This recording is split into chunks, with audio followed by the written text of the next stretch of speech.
میرے ایک ساتھی نے کہا ابو قدامہ ذرا جا کر دیکھو تو صحیح تمہارے کم سن دوست کا کیا معاملہ ہے۔ میں گیا تو دیکھا کہ لڑکے نے لکڑیاں جلا کر دیگچہ چڑھا رکھا ہے، مگر تھکاوٹ اور نیند کے مارے پتھر پر سر رکھ کر سو چکا ہے۔ میں نے اسے اٹھانا مناسب نہیں سمجھا، مگر خالی ہاتھ لوٹنا بھی درست نہیں تھا، سو میں کھانا تیار کرنے لگا اور لڑکے کو دیکھتا رہا۔ کیا دیکھتا ہوں کہ وہ لڑکا مسکرا رہا ہے، پھر اس کی مسکراہٹ شدید تر ہو گئی، حتیٰ کہ کھل کر ہنسنے لگا، پھر یکدم اٹھ بیٹھا۔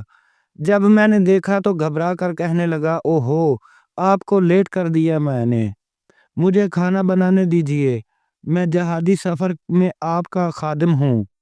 میں نے کہا اللہ کی قسم تجھے کچھ نہیں بنانے دوں گا، حتیٰ کہ تو مجھے بتائے کہ کس چیز نے تجھے ہنسایا تھا۔ کہنے لگا یہ تو ایک خواب تھا، چھوڑیے، میں نے اللہ کی قسم دی کہ تو مجھے لازمی بتائے گا۔ کہنے لگا چچا جان میں نے خواب میں دیکھا کہ میں جنت میں ہوں، اس کا حسن و جمال ایسا ہے جیسا اللہ کی کتاب بتلاتی ہے۔ میں حیرت کے مارے چلتا جا رہا تھا، پھر میں نے ایک جگمگاتا ہوا محل دیکھا جس کی ایک اینٹ سونے کی اور ایک چاندی کی تھی، چھت موتیوں اور یاقوت اور جواہرات سے بنی، دروازے سونے کے تھے اور کچھ حوریں محل کے دروازے پر میرا انتظار کر رہی تھیں۔ ابو قدامہ رضی اللہ تعالی عنہ فرماتے ہیں کہ میں اس لڑکے سے کہا اچھا خواب ہے انشاءاللہ۔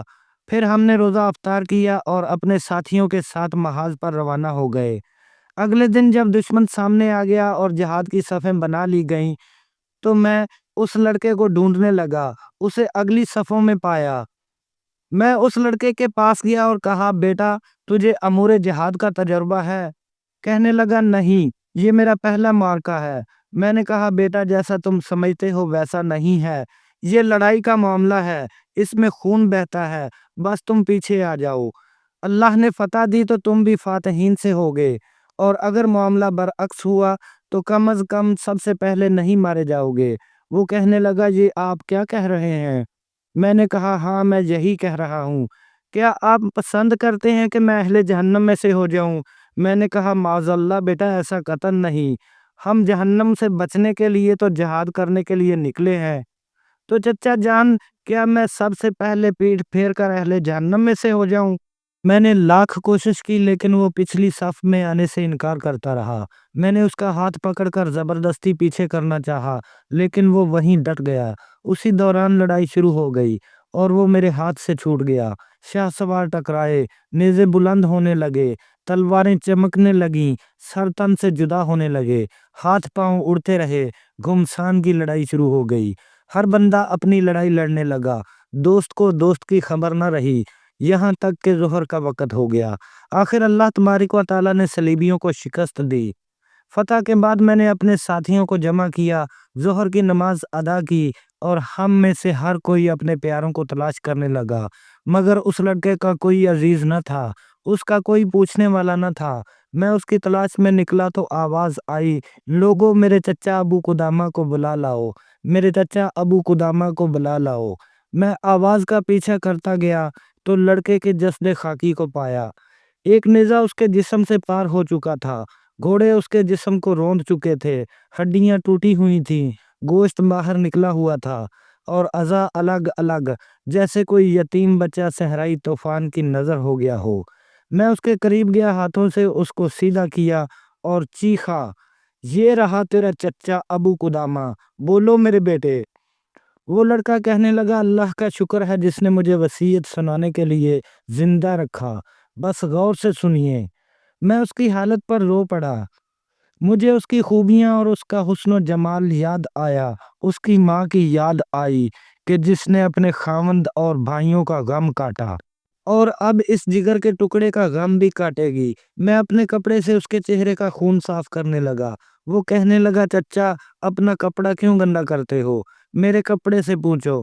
میرے پاس کوئی جواب نہ تھا۔ کہنے لگا میں نے آپ سے وعدہ لیا تھا کہ آپ میری شہادت کے بعد رقا جائیں گے اور میری ماں کو خوشخبری دیں گے کہ الحمدللہ اللہ نے اس کا بھیجا ہوا تحفہ قبول کر لیا ہے اور اس کا بیٹا اللہ کی راہ میں آگے بڑھتا ہوا مارا گیا، نہ کہ پیٹھ پھیرتے ہوئے۔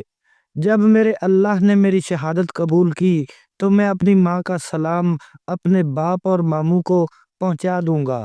پھر کہنے لگا چچا جان، مجھے ڈر ہے کہ میری ماں کو یقین نہ آئے، آپ میرا خون آلود کپڑا ساتھ لے جائیں تاکہ اسے یقین آ جائے، اور اسے کہنا کہ اب جنت میں ملیں گے۔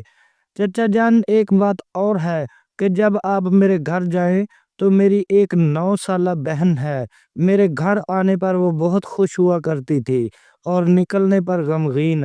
اس نے اپنے باپ کا غم دیکھا اور اب میرا غم دیکھے گی۔ اس نے نکلتے وقت مجھ سے کہا تھا، بھیا دیر مت کرنا، بس آپ اسے دلاسا دیجئے گا اور اسے کہنا کہ میں آپ کا بھائی ہوں۔ پھر اس کی سانسیں اکھڑنے لگی۔ چچا جان، رب کعبہ کی قسم میرا خواب سچ ثابت ہوا۔ پھر اس نے ایک حرکت کی اور اپنی جان اللہ کے سپرد کر دی۔ میں نے اس کے کپڑے کا ایک حصہ رکھ لیا۔ جب اسے دفنا چکا تو میرا سب سے بڑا کام اس کی وصیت پر عمل درآمد تھا۔ میں رکہ لوٹ گیا۔ مجھے اس کی ماں کا نام اور مکان کا پتہ معلوم نہ تھا۔ ڈھونڈتے ڈھونڈتے میں ایک گھر کے سامنے پہنچا جس کے دروازے پر ایک بچی کھڑی تھی جو ہر گزرنے والے سے پوچھتی، چچا جان کہاں سے آ رہے ہیں؟ اگر وہ کہتا کہ جہاد سے تو اپنے بھائی کا پوچھتی، مگر کسی کو اس کا علم نہ تھا۔